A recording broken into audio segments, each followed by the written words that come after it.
Hey folks, JJ in the spray booth at Jewett Guitars in lovely downtown Cleveland, Ohio, home of the Rock and Roll Hall of Fame. And today I'm going to show you something that we've never showed you before. We're going to show you how to paint a neck black. This particular customer wanted a black neck and we were more than happy to oblige. Let me flip this thing around and show you how we're preparing for this. To start, I mixed up some black paint, and what I do is I just take my Sunburst medium, which is gloss lacquer mixed at 1 part gloss lacquer to 2 parts thinner. This is the same medium I use to make Sunburst. But instead of putting trans tint black in it, which is a transparent product, we're using a pigment-based product. Now, this is the sample from the people that make this stuff called Chroma Chem. You can buy this product. It's a lacquer-based pigment. The only version I know of that's going to work the same as this stuff is made by Mohawk, and it's called Expert Colorants, and that's X-PERT Colorants. You just buy it as black or carbon black or maybe lamp black or something like that. So what I did is I mixed up about maybe a couple ounces of it, and I put it in my PPS cup. Now, I do like the PPS system because this will make cleanup of this gun a lot easier. We taped off the neck, and as you can see, I've taped off the back strap, which is some rosewood. I taped off the heel cap, taped off the fretboard or the edge of the fretboard, and as much of that purfling as I could. Now, I know that I won't be able to tape off all the purfling. I'll expect to scrape, but I'll show you that when we get to that point. So basically all we're doing is just painting the mahogany. So the barrel of the neck, that heel coming up the sides, and then we'll also paint the top of it. So once you have that all set, it's just a matter of setting up your gun to spray. And that's what I've done here. I've sprayed a little bit of the black. Make sure I've got a nicely atomized pattern. When you spray stuff like paint, you want to make sure you see very fine pattern here. You don't want big drops or anything like that. So I've tested everything out, so we're all set to go. So let me go ahead and spray this puppy. We'll get it nice and black, and then we'll take the tape off.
that's the first coat. I'm gonna let that dry about 30 minutes and apply a second coat. But before I apply the second coat, I'll probably very lightly sand it because you want as smooth a coat as you can before you start applying top coats over that.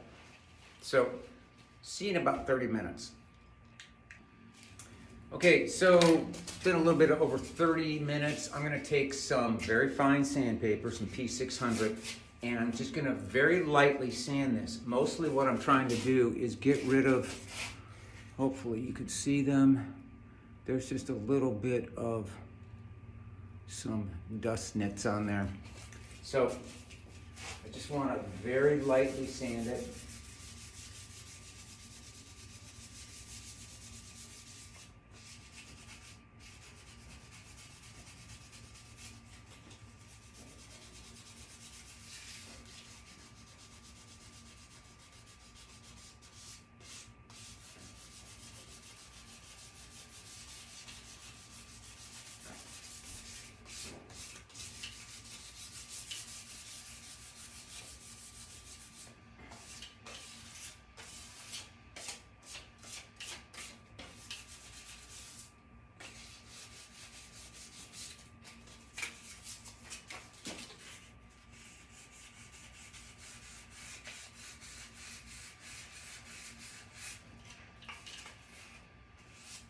Good. And I'm looking good up here.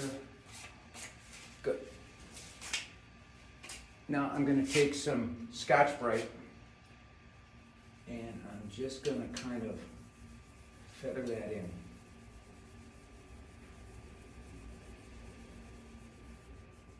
Again, this really isn't sanding mostly, it's just kind of refining the surface just a little bit so that I can get a good nice coat,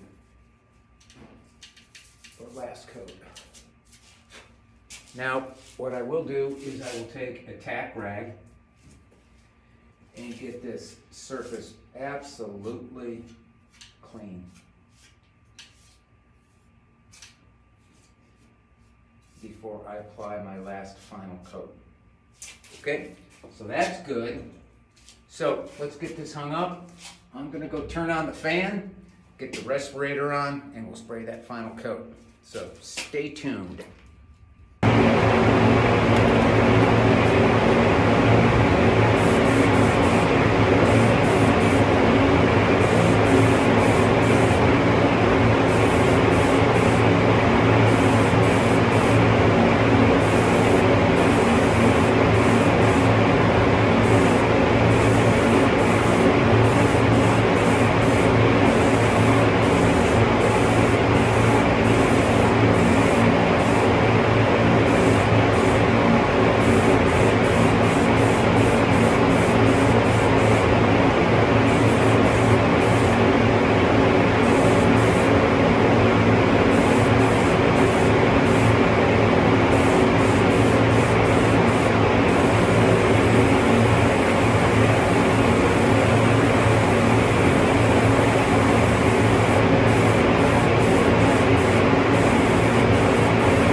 Okay, so that's coat number 2. I'm going to give that about an hour to dry, but I'm going to remove the tape after about 30 minutes.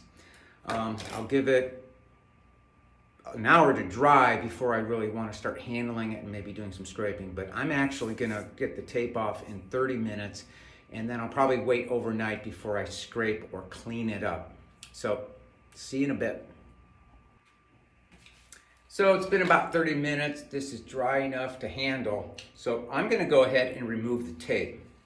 And I gotta tell you, about the only thing better than this is removing the tape after a sunburst. This is a good close second.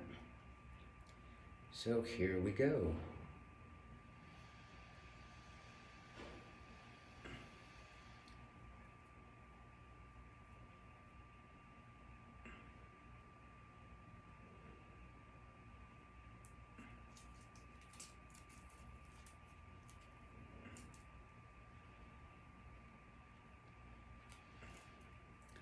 Okay, that's that tape off.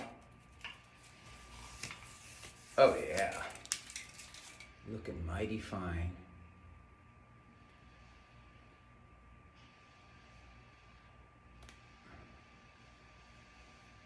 By the way, this is a 3M blue vinyl tape, which conforms to curves very nicely.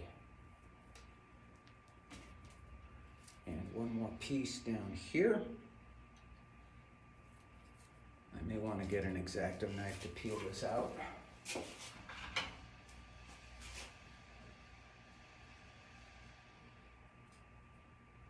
that way I can grab an edge and I'll just show this to you.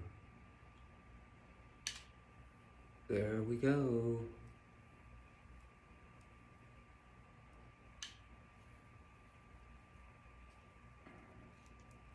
Oh yeah, that is so cool.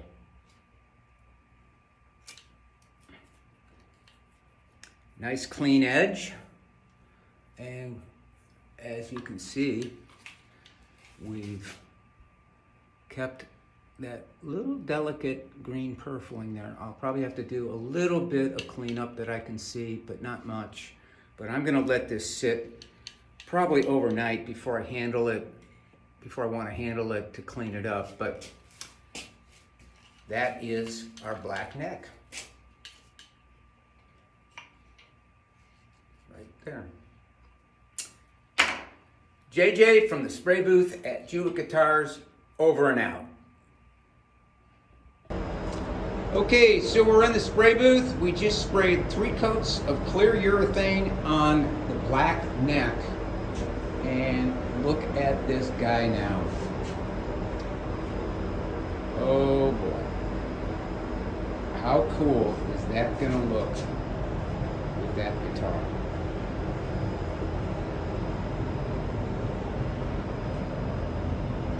So, as I pointed out, we did not put paint on the back or front or the heel cap. We taped them all off. We got nice clean lines. Last coat of urethane went on pretty good. There's a little bubble right there, but other than that, it looks good. So we'll sand that back tomorrow and we'll apply 3 more coats. But everything's looking really good. So that's pretty much how you paint a black neck, or how you paint a neck black. JJ, over and out.